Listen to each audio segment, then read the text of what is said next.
Donald Trump. It's just me, Paula Poundstone. I was just playing with the cats. I had a therapist once who fell asleep while I was talking to her.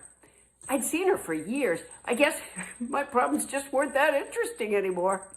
And that's what I want to talk to you about. I fell asleep watching your speech in front of the Navy. Your speeches are so predictable. You know, your best speech ever was the time you stood on stage and swayed and didn't talk. And Kristi Noem all but suckled you while talking to you like she was Miss Rachel. Well, for this Navy speech, you let Melania go on in front of you, which your followers probably thought was a bit woke of you because she's a woman.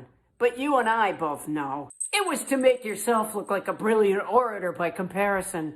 Score! Anytime you introduce someone in the crowd, you always say they're good looking.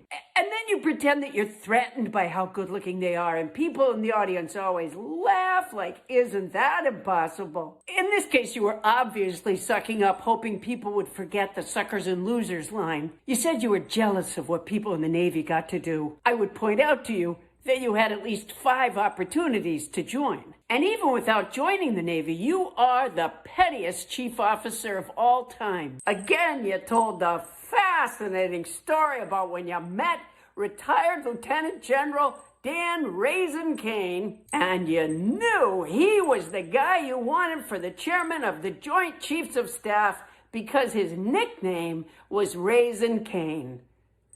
So much for merit. It was really just another serving of reheated cow waste casserole. Lots of like nobody's ever seen befores. There's never been anything like it.